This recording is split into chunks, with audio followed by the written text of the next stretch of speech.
RCR, la red que comunica y une al Perú.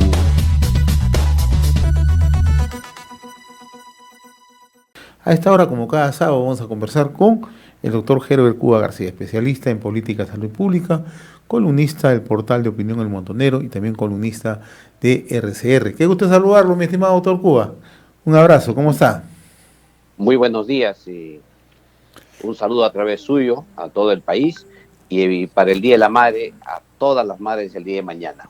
En efecto, ¿no? Hay que testimoniar, hay que rendir homenaje a la madre en el país, ¿no? Y es una fecha especial, ¿no? Y sobre todo en medio de estas circunstancias, ¿no? Una emergencia sanitaria, pero hay que cumplir con los protocolos justamente como una manera preventiva, pero siempre hay que tener presente este homenaje al Día de la Madre. Comentemos un poco lo que ayer se ha conocido, doctor Cuba, ¿no? La Organización Mundial de la Salud aprobó el uso de emergencia de la vacuna fabricada por Sinopharm, ¿no? La vacuna china, ¿no? ¿Cómo entender esta decisión de la Organización Mundial de la Salud? Y además es la primera vacuna desarrollada por un país occidental no occidental, ¿no? Que cuenta con el respaldo de la Organización Mundial de la Salud, ¿no? Yo creo que es una buena noticia para el país. Creo que para el mundo en general, por la escasez de vacunas que se tiene, la polémica el día de hoy, desde el punto de vista geopolítico, es enorme en relación a la vacuna. Ya el propio presidente Joe Biden en los Estados Unidos ha solicitado a las empresas poder levantar las patentes para poder producir vacunas en otras partes del mundo, con la finalidad precisamente de que países como Rusia y China no puedan entrar a otros países y competir con los occidentales el tema de la vacunación.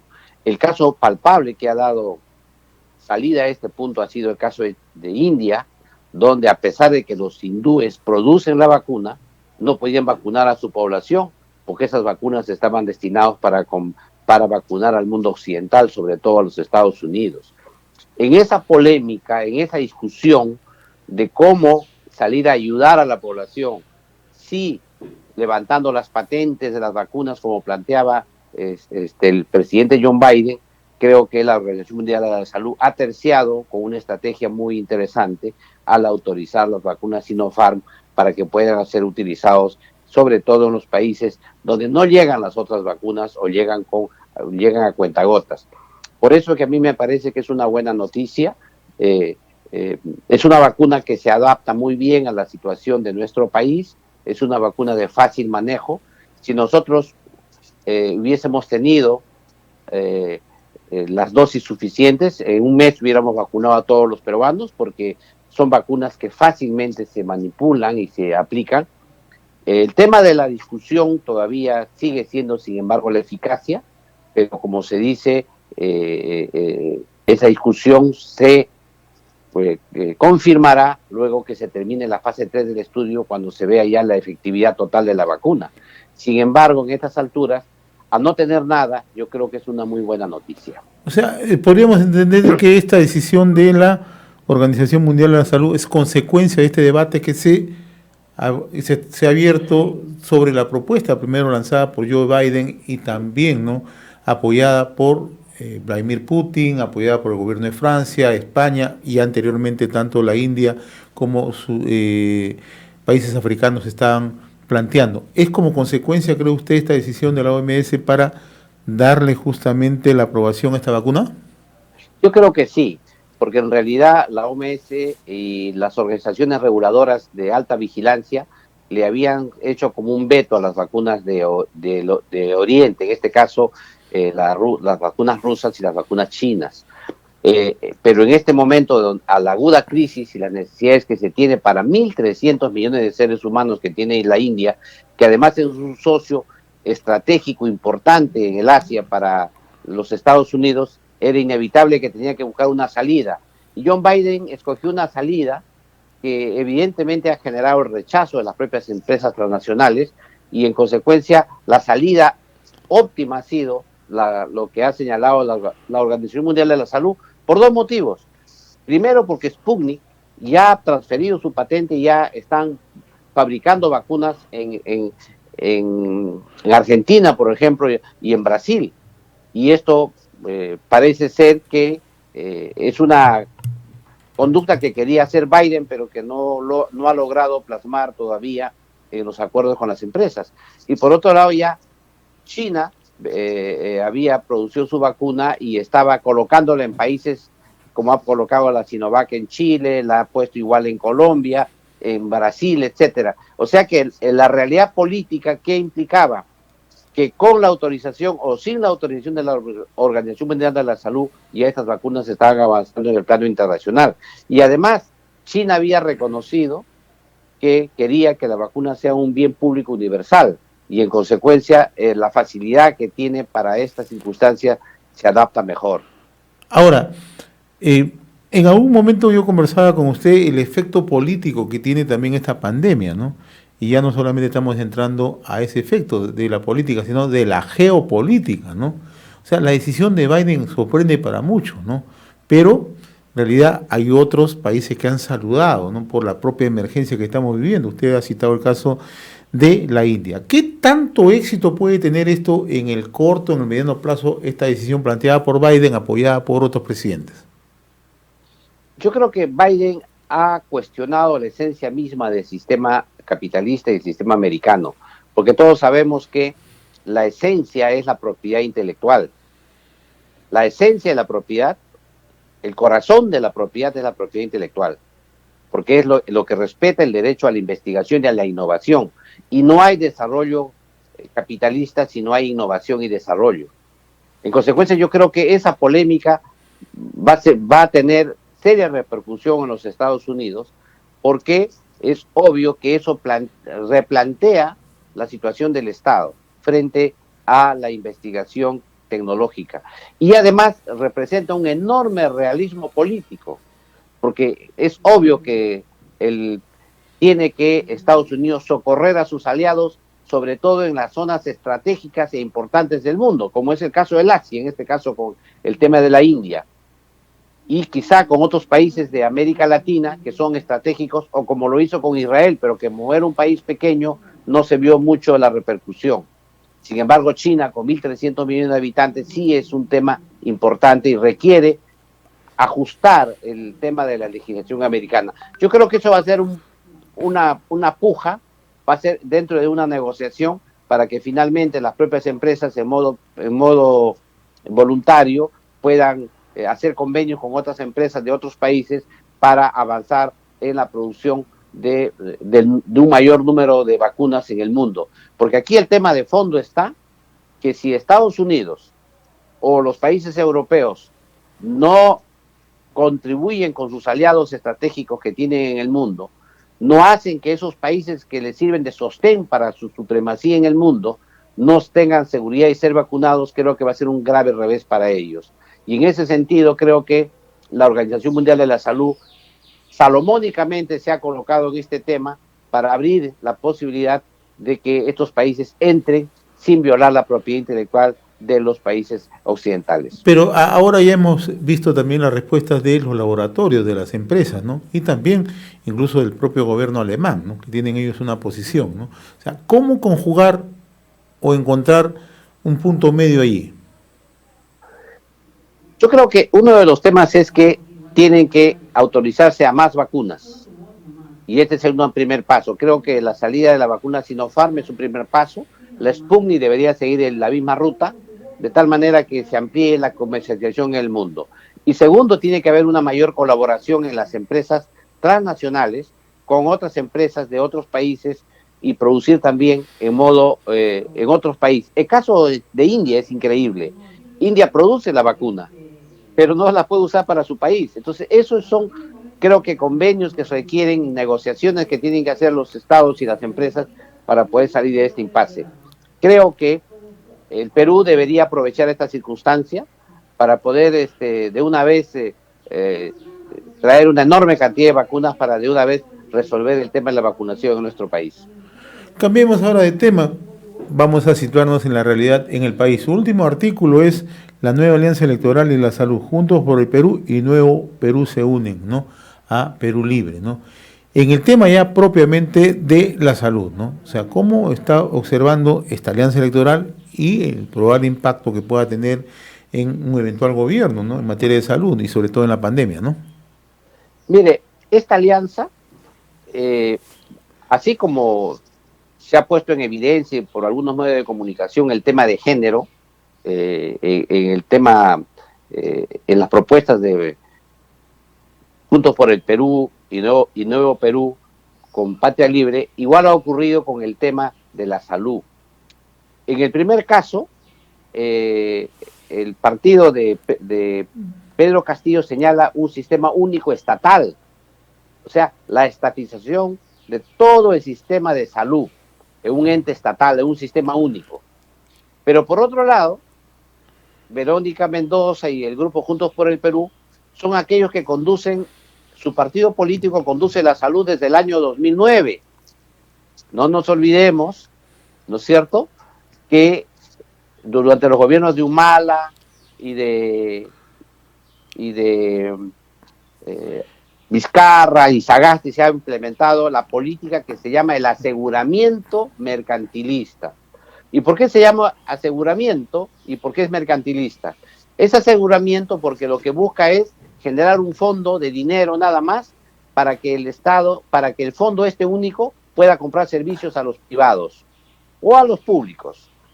Sin embargo, como sabemos, en medicina y en salud, lo que hay son pequeños proveedores de temas muy puntuales. Por ejemplo, usted tiene solamente muy pocos intensivistas, muy pocos cardiólogos, muy pocos traumatólogos, que hace que no haya concurso. Finalmente se asignan a dedo o con sistemas de contratación muy abreviados.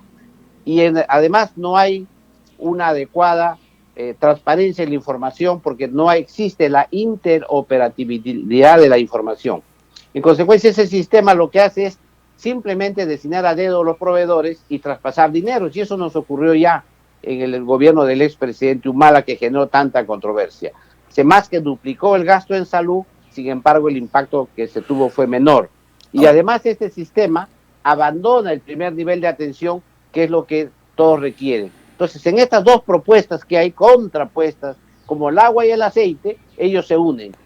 Y en consecuencia lo que vamos a tener es un gobierno de ganar la propuesta de Verónica Mendoza, la interna, vamos a tener el continuismo. Vamos a seguir con Óscar Ugarte, con Aníbal Velázquez, con Midori de Javis, con Víctor Zamora y todo el grupo que son los que han representado este movimiento que ha generado el aseguramiento. Un poco para graficar lo que usted ha mencionado hace unos instantes, doctor Cuba, ¿no? O sea, la presencia de este sector, ¿no? Usted lo ha dicho claramente, de Verónica Mendoza, que tiene justamente una presencia en el sector salud, ¿no? O sea, ellos no han estado ajenos entonces a la pandemia. Verónica Mendoza, su grupo, no estaba ajeno en la pandemia. Claro, ellos son los que han conducido a la salud desde el año 2009 hacia adelante, con alguna interrupción en el periodo con alguna interrupción en la época del presidente Kuczynski, sobre todo en 2 o 3 ministros, pero el resto han conducido todo este proceso con un modelo que ha fracasado porque descuidó el primer nivel de atención, que son los centros de salud y las postas, y el enfoque comunitario, con un modelo llamado de aseguramiento, que es un modelo mercantilista. Y además esos personajes son los que continuarían en la gestión del Ministerio de Salud si es que se confirma esta alianza tal como se ha firmado con el gobierno, con el candidato de Patria Libre. Pero por otro lado también seguiría lo propio probablemente en educación, que también ellos manejan ese sector, quizá también seguiría lo propio que el Ministerio de Inclusión Social, y en consecuencia lo que yo observo desde la perspectiva de la salud pública, de que el candidato de Patria Libre es el candidato oficialista, es el candidato que continuaría o continúa las políticas propuestas tanto por el presidente Vizcarra como el presidente Sagasti. En consecuencia, y aquí viene una enorme preocupación, sobre todo por el tema de la salud, que si algo ha caracterizado a estos dos gobiernos, tanto al de Vizcarra como al de Sagasti, ha sido un manejo deplorable, incorrecto, con estrategias equivocadas en la lucha contra la pandemia. Ahora, por el lado de Keiko Fujimori, o sea, sus propuestas, ¿cómo las analiza usted? Keiko Fujimori se ha adecuado a la propuesta que se ha logrado por consenso en el Foro del Acuerdo Nacional, que es la propuesta de avanzar hacia la seguridad social universal en salud. Es decir, lograr el acuerdo con los diversos instituciones que realizan seguridad social, como son salud, Fuerzas Armadas, Fuerzas Policiales, y además con el sector privado, conjugar esfuerzos para generar que todos los ciudadanos tengan un sistema de seguridad social en salud. Pero por otro lado también fortalecer el seguro integral de salud y convertirlo en un verdadero seguro social público, de tal manera que la gente que no tiene acceso, la gente más pobre, también tenga un sistema de seguridad social. Esa es su propuesta que está en su plan de gobierno, que es concordante con lo que se ha venido discutiendo al interior del Foro del Acuerdo Nacional, que tiene 3 hitos. El primer hito se realizó el año 2002 con el Foro del Acuerdo Nacional, con la política, la política número 13.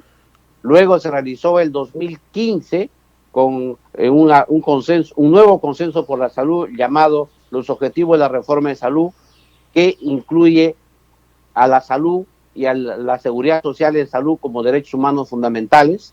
Y tercer consenso, que fue el año 2020, en septiembre, cuando el expresidente Vizcarra convocó al Pacto por la Salud, al Pacto Perú, con la finalidad de reintroducir otra vez el aseguramiento mercantilista, que finalmente fracasó, y se ratificó el Foro del Acuerdo Nacional en lo que se llamó la Seguridad Social Universal. En consecuencia, las propuestas son distintas. Una es una propuesta ya trabajada, consensuada en el Foro del Acuerdo Nacional, y la otra propuesta es una propuesta y primigenia estatista completamente, y luego ahora edulcorada con el continuismo de las políticas de Humala, Vizcarra y Sagasti.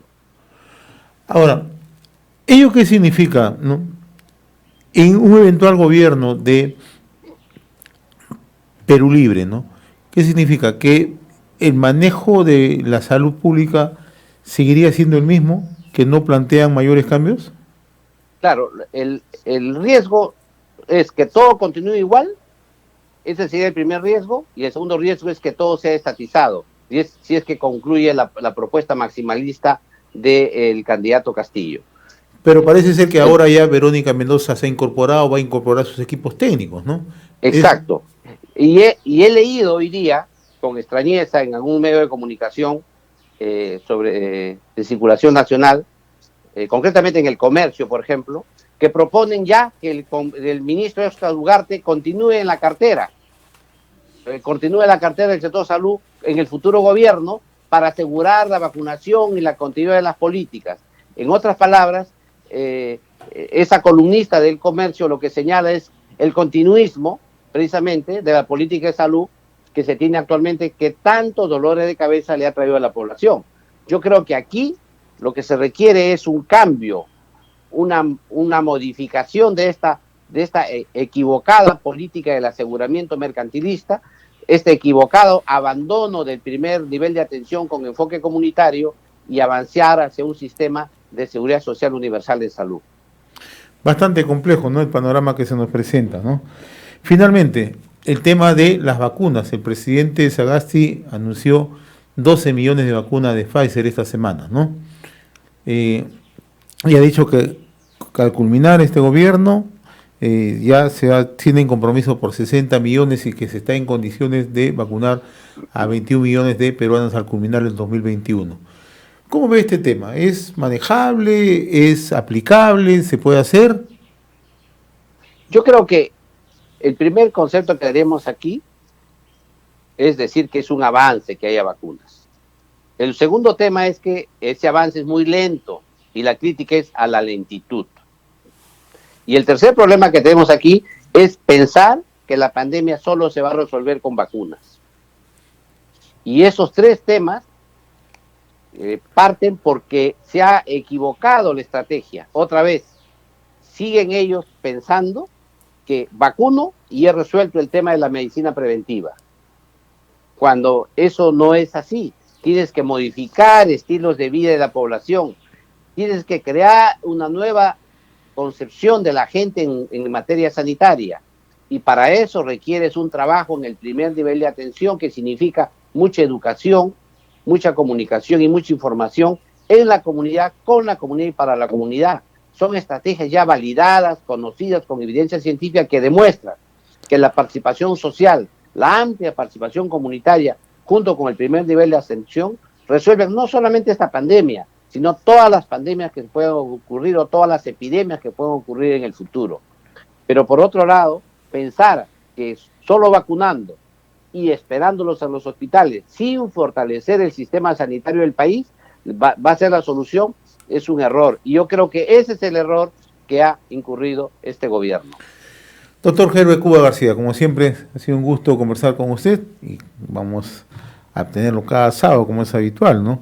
Para seguir analizando temas que están concernidos a la política en salud pública, pero además, ¿no? Un poco echarle la mirada a cómo se mueve la política, acompañada también de los temas sociales. Le agradezco, como siempre, la gentileza que ha tenido con nosotros, doctor Herbert Cuba. RCR, la red que comunica y une al Perú.